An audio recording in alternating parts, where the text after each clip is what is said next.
Hello, Mr. Wonderful, Mr. Kevin O'Leary was in the 10X Growth Conference Day 1. I'm Ria, and here are my 54 lessons learned from Mr. Kevin O'Leary. Number 1. In business, it's not like many other things because there's no gray zone. Either you make money or you lose money. Pick one, and I know which side I want to be on. That's the way I look at this. Lesson 2. The reason that people pursue entrepreneurship is not about the greed of money. It's about the pursuit of personal freedom. Everybody in this room wants to be successful, and in entrepreneurship, the way it's defined success is you make money, and then eventually there comes a time in your life when you wake up and you say, I'm rich. I never saw it coming. And I could do whatever I want. And most of the time, what people do is work even harder because they like what they do. That's what entrepreneurship is about. Setting yourself free to spend your time, your day, in the things that you want to do. And the great part about it is nobody can tell you what that is. It's only you. That's the whole deal right there. Lesson 3. My big first business was actually a television production company called Specialty Television that made all the intermissions for the hockey games in the original 6 teams. We used to run around shooting hockey players during the week, and then we send it up to the satellite for the games on Saturday nights. And that business was really successful. We sold it and we realized, wow, this is great. So you start a company, then you sell it. Why don't I do that again? We started with $10,000 I borrowed from my mother, and I had to pay her back, of course, and then we sold it. It was something like $4 million. And I just plowed that into the next deal and the next deal and the next deal. And then one day, we started the learning company. It was called Soft Key in the beginning, and we sold out for $4.2 billion. Lesson 4. I looked at everybody, 10 partners, and said, what do you want to do? I mean, we're all stinking rich. What do you want to do? And they said, why don't we just go back to work? We don't know anything else. And that's exactly what happened. Lesson 5. Since then, I've had some great successes and some catastrophic failures. That's the nature of entrepreneurships. You just don't know. Lesson 6. What's the difference? The difference is this executional skill. There's a million great ideas out there, but the ability to execute on it and do it is really hard. Lesson 7. So what is the difference between the person that can execute and the person that doesn't pull it off? Here are some data which you may find it interesting because I've been doing this for almost 20 years now. The majority of the money I've made in companies that I was part of founding and then were operated by another CEO, the majority has come from companies run by women. You have to ask yourself, what are they doing that is making these outcomes? Remember, these are multiple sectors I'm talking about: insecticide companies, gym equipment, commercial kitchens, wireless charging company. They're all different, and yet the outcomes shows women are better. Why? So we do some research. So we said we got to figure this out, because why don't we find out what the great companies are doing and share it with our portfolio companies who aren't doing so well?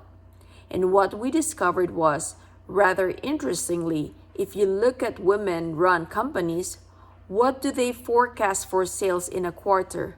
What do they achieve? And then look at the ones run by men. In the case of women, they achieve their goals quarterly 90% of the time. In the case of ones run by men, 65% of the time. But the men had sales targets 30% higher. So the men were really doing what I call the testosterone stretch. really saying let's go for it, and only hitting 65% of the time. Now, why would that manifest itself in a difference in cash flow? You got to ask that question, right? Here's why. In a company where the whole team consistently hit goals, the culture becomes very sticky and nobody wants to leave. There's no staff turnover. There's no disruption in revenue. There's no disruption in accounting compliance. The team is stuck together. And the ones where they only hit their target 65% of times, there's a lot of unhappiness and angst, particularly in the sales force, and there's a staff turnover is much higher. So when we put this new policy in place who sets targets that you hit, we did this 3 years ago now with all the companies. I don't care if there's no growth in your target, but if you hit the target, we started to save lower turnovers. And now in the companies that were not doing well, cash flow is up 18%. Lesson 8. That's something you should, if that's the only thing you remember today when I'm talking about, set goals you can achieve and watch things happen because people want to work in a winning team. Lesson 9. Let me be clear about cash flow. It's the only thing I care about because there is no business without cash flow. You might be able to last for a couple of years borrowing money, getting more investors, but if you don't have cash flow, you're going to zero. It's that simple. Lesson 10. You have to face that reality as an entrepreneur. Cash flow is the blood of business. If you don't have any blood, you're dead. Lesson 11. I have a rule about investing. I never let a single stock become more than 5% of my portfolio. I never let a sector like energy or technology become more than 20%, and this includes real estate. I once had real estate up to 31% of my portfolio because I love real estate. Obviously, it's going through some changes in the commercial side, but not residential. Lesson 12. How important with what we just printed in cash? I think 20%. All the US dollars were printed last year. Looks like they're gonna load up on another level. How important are real assets going forward? Well, they're real important. I think you gotta start thinking about like real estate. There's a reason Miami real estate is up 40% in the last 18 months or something because it's a hard asset. Lesson 13. I've trimmed back a bit on office commercial. I'm waiting to see how that works out, getting more into the residential side. That's a good revenue. Lesson 14. My wife is shopping for home. She comes back with sticker prices that I want to throw up on my shoes. Like the stuff is insane. It's crazy. But that's the market. And do you think that would continue? Yes, I do. I tell you why. We're going to print $1.9 trillion. We're going to put it in the helicopter and we're going to just shower it down on the people. Now, you can decide if that's good or bad, but that's happening as we speak. They just signed it into law in the last 48 hours. So that's inflationary. It will be. There's no question. Lesson 15. So where does that inflation show up? Is it going to show up in jobs, salaries? No. It is going to show up in financial instruments. You're going to see the 10-year treasury probably go to 2% before the end of the year. That itself is not catastrophic, but it will cause some volatility in the markets. It will continue to accelerate home prices because people would rather own a hard asset than cash when it's being printed. Lesson 16. The 10-year doesn't affect real estate until it gets past 3%. I don't think that's happening anytime soon. So you got a ways to go before that occurs. It doesn't even affect stock prices till it goes back. You have to think of it, when does it becomes competitive? When do you make a decision? I'd rather own a treasury than the stock that's around 3%. That's when it starts to happen. So we've got some time to go here. But there's no question that you know it's going to be a different kind of market. It's going to be a little bit more volatile. Lesson 17. You've got the whole Bitcoin phenomenon. You saw a piece of digital art sell last night for $16 million. You know, I can't even repeat what he said. He couldn't believe it. And this is just something he made on a computer that somebody paid for 16 million for that because that person thought this digital code is worth more than the worthless dollars being printed. He would rather own that. Lesson 18. So do you understand ETF? What it is, it's an image that he basically made over 4,000 days off in the pictures of himself and other things, and is stitched together in the cloud on the blockchain. And the reason that matters is there can only be one of these images you can't copy, and it's locked and loaded. And what's amazing about it is if the guy that bought it sells it again because it's on the blockchain, he gets a royalty because he's the original creator. So this is going to happen in music too. Blockchain changes everything. When you write a song and you get a ripped off, that can happen again. Because when you sample the song, the blockchain goes with it, and they automatically pay you the royalty. It's amazing what's going on. The artist then will go more digital way because he will get paid every time it trades. Look, you could have bought a Picasso, but instead you bought this digital art. Think about that. That's pretty crazy. I mean, look, it is what it is. It's a real trade. It's real US dollar trade. Everybody bidding was under 40 years old, and they were all big Bitcoin guys. If you have 16 million bucks, it's because you bought a ton of Bitcoin 8 years ago. 19. Would you tell somebody that's done that, like let's say somebody was in Bitcoins at $500 and you're sitting at $57,000 a day? When does a guy get off that train?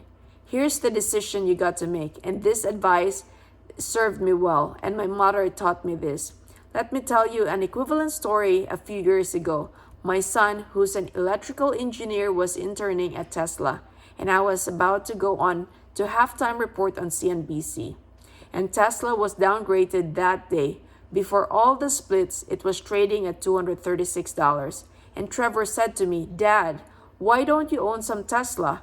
I work there as an intern." And I said, "I want to short that stock. It's such a joke. It's a car company trading at a ridiculous price." He said, "No, you're the joke. You don't understand what Tesla does. I work there. It's not a car company. It's a data company. Every time a car drives a mile, it goes back to the server, and it tells the resolution of that road gets better and better and better because every mile a Tesla drives it goes into the database of mapping for autonomous cars." I thought, cheeks, I don't know that. He said, "No kidding. Like you have a ton of money. Why don't you buy some of these stocks?" Because I don't have any money. So just before I went on the air, I took my phone out and I bought a lot of stock in my personal account, not our ETFs. I just bought it. Then I forgot about it. One day I opened up the thing and I was like up 1,000%, but it was way more than 5% of that portfolio. So I started selling it and selling it. It kept going up and I kept selling it and selling it. If you're selling enough to get back down to 5%. Only recently it corrected, so I bought it back up to 5%.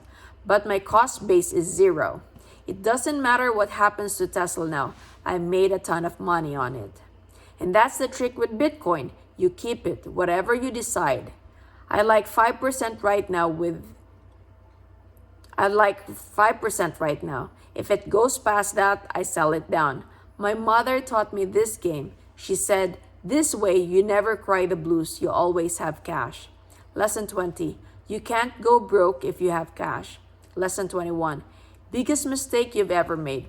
I cry like a baby when I lose money. But a friend of mine started a company. I gave him $250,000 and he had a forecast.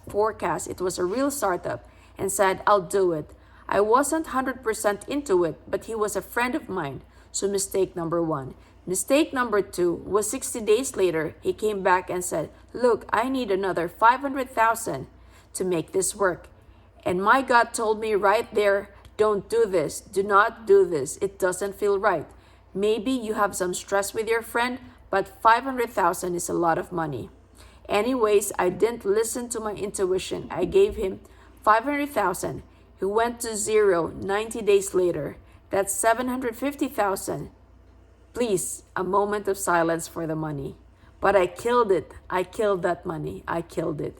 And I'll never, ever, ever do that again. Lesson 22. I don't let emotion get in the way. You see it on Shark Tank all the time.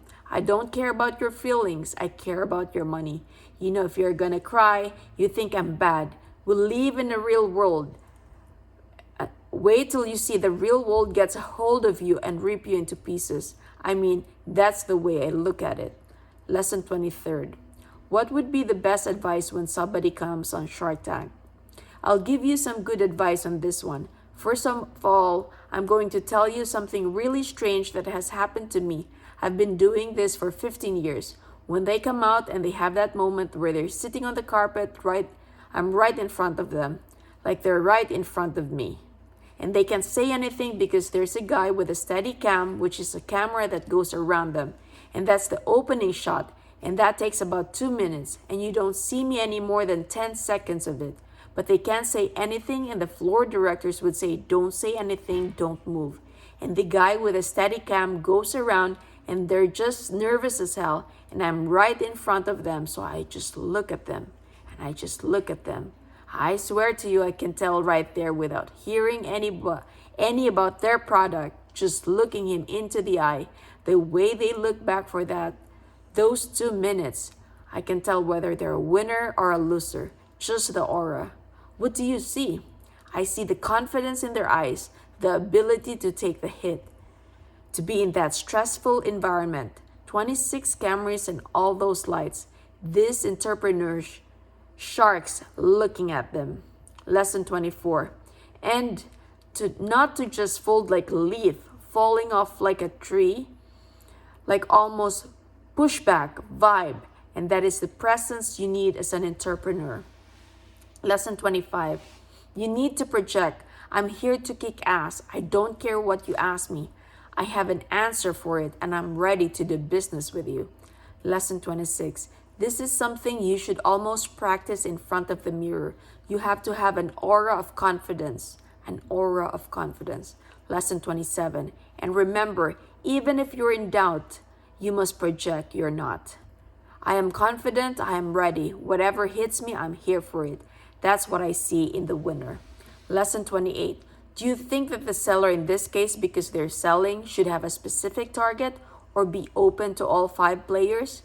This is something you should remember for whenever you're doing as an entrepreneur. Doesn't matter if you're in Shark Tank, this applies to everybody. First, can you articulate the opportunity in 90 seconds or less? Lesson 29. All of the companies that got funded in all 23 countries, in multiple geographies, in multiple languages, all were able to say, here's my idea in 90 seconds or less. In most cases, less than 60 seconds. Lesson 30. Number 2 advice. This takes longer than 90 seconds.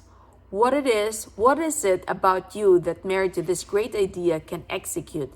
Did you do work in that business before? Did you work for competitors? Had been in the family? Have you failed before and now you know what you did wrong? So explaining why you are the right individual in the team to execute on the idea.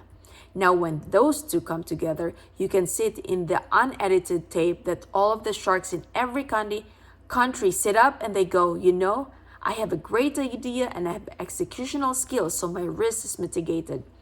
I think I'm interested. Lesson 31. But here's the killer. The last one, number 3. You have to know your numbers. How big is the market? How fast is it growing? What are the gross margin? What are the break-even analysis? You have to be able to answer these questions.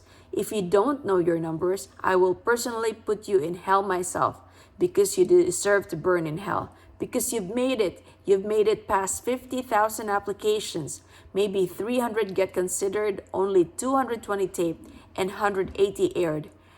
There you are with the opportunity. You beat the odds and you don't know your numbers? Lesson 32. How much is it person and how much idea? if there was a ratio. I'd give 70% to the person and 30% to the idea, because I won't invest in hot sauces. There are a million hot sauces. There's always a hot sauce every year. You should be spending your time explaining to me why I'm going to make a ton of money. Lesson 33. Always tell the truth, and you'll never have to remember what you said. It's very hard to do that. Most people want to please others by not telling them the truth. Lesson 34. In entrepreneurship, you have to be able to take a few hits. You're gonna fail. It makes you better, makes you stronger, give you callus. And when you play the guitar, you want the callus.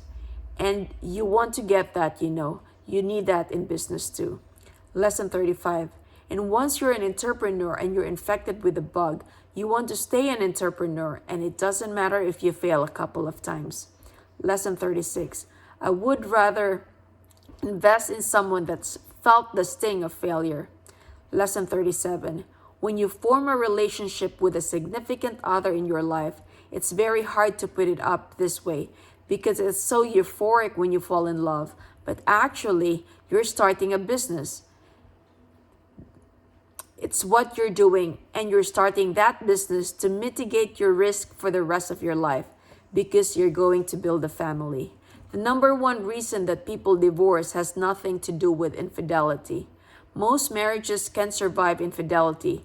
The reason they divorce between 5 and 7 years, and 50% of these marriages fail, is financial stress. And what happens is one of the pair does not have the same objectives financially as the other. In other words, maybe they outspend, maybe they have huge credit cards, debt, they don't care. But if you're not in sync with each other about money, it ain't gonna work. And that's why I try and talk about. You have to treat it like it's a third person in your marriage. You gotta treat it with respect. Lesson 38. And that's the whole idea of treating money like a vertical. You have to deal with it. And great marriages that last 30 years, 40 years, you find that stability. You find the team. Lesson 39. A family is a business. Lesson 40. I don't give money to my kids and they're really pissed at me, but I don't care. They're gonna have to go figure it out for themselves. But I did guarantee them if they ever have children, I pay the full freight from birth to the last day of college, because that's what my mother did to me more times. She hated entitlement. She said, "Listen, Kevin, the dead bird under the nest never learns how to fly." And I said, "What? What does that mean?" She said, "No more checks." And I said, "You can't do that. I don't have a job." She said, "Oh yeah? I paid all the way to this day. You've burned a lot of cash of mine, and now you're on your own. Now go figure it out." And I had a tough couple of years, but when I finally was successful financially, I built a trust that was designed based on her wishes. Birth to last day of college, generational giving trust. And my kids were 4 and 7. I went home that day. That was on the learning company exit. I basically took half that dough and stuck it in the generational giving trust. And I went back and said to Trevor and Savannah, and they were 4 and 7, "This is how this works. This is how this trust works." And they went, "What?" Many years later, when my son was failing in high school, he came to me one day and said, "Dad, one of his friends had trust." He said, "How does my trust work?" I said, "Well, if Mom and I got out for dinner tonight and we got run over by a truck, you don't have to worry because it's going to pay you to finish high school. Because it doesn't look like you have the marks to get into college. You don't have to worry about that." And he said, "Okay, what happens after that?" I said, "Well, I'm dead and you have no money because this trust only works until you finish school." And he went, "Are you kidding?" I said, "No, it's written in stones. It's run by a bunch of guys that I don't even know." "You must be kidding." I said, "No, I'm not kidding." Lesson 41. The dead bird under the nest never learns how to fly. Is what I told him. And it must have been the darkness that he felt, the uncertainty, the abyss that he faced, and he cracked the books from that day on. Now, He's working at Tesla as an engineer. Lesson 42. How long are you spending to make a decision? Fast? Yeah. I have a lot of experience now, and I feel I live by that intuition. The reason you become valuable in life is you do something, you achieve something, and you get experience doing that. But you're worthless until you get that done. It doesn't matter what you learn in school, it matters what you do. Lesson 43. And that's why many successful people never go to college. It doesn't matter. It's really hard to make something work in business. Lesson 44. I gave a speech to the Harvard graduating class and I said the same thing. And I said to them, I hope you guys sitting wherever you are in all these countries are thinking what a dick I am because I've done my job. 1/3 of you are going to fail. You're just not going to make it. Even though you have a hot MBA, who cares? The world's gonna chew you up and spit you out. They don't care. Lesson 45. I would go back to college for connections. They keep inviting me back to guest lecture, and I always say the same thing. You're not gonna remember any of this crap, but all the people that are sitting with you, that you work with 2 years, the connections, that's why you do it, because you're not gonna remember. Lesson 46. Business is all about respecting people, trusting people. When you have a relationship of trust in business or in marriage with somebody and they trust you and they're willing to give you the benefit of the doubt when you get caught in lie or you get caught cheating in business or in relationship, you lose 50% of the equity of that relationship forever. And so it would be better if you cheated on your wife to get up in the morning, get out of bed, and call her up and say, I just cheated on you. I just know that I made a big mistake. It will alter the relationship. That at least she'll trust that you told her the truth. You're weak in that moment. People never do that. And they destroy the relationships. Lesson 47. In business, it's worse. Once you lose trust with somebody, once you do something that was dishonest with them, word gets out real fast and you never can get it back. Lesson 48. I'm all about relationships. I'm always trying to get entrepreneurs to be successful because the backbone of the American life is the entrepreneur that takes risks and builds businesses. It creates jobs and I want to be part of that. Lesson 49. What is the term 10x? 10x is an accelerator. It doesn't mean money to me. It means you're going to be 10 times better whatever you're doing. That's what I ask people to do. I say, what can you do to accelerate? What can you do better in what you do? Lesson 50. People that can perform, people that have consistency of performance are all 10xers. Lesson 51. And the reason I love what women entrepreneurs do is they actually hit their targets. They hit their targets. 52. And why that matters to me is if I know they're going to bring to me in that quarter, I can allocate the capital property. Lesson 53. So a salesperson that can actually deliver consistency is worth gold because they're allocating working capital. Lesson 54. 10xer means growing and becoming better and you're enhancing your productivity. So that's all my 54 lessons learned. I hope you learned something. Take care and God bless.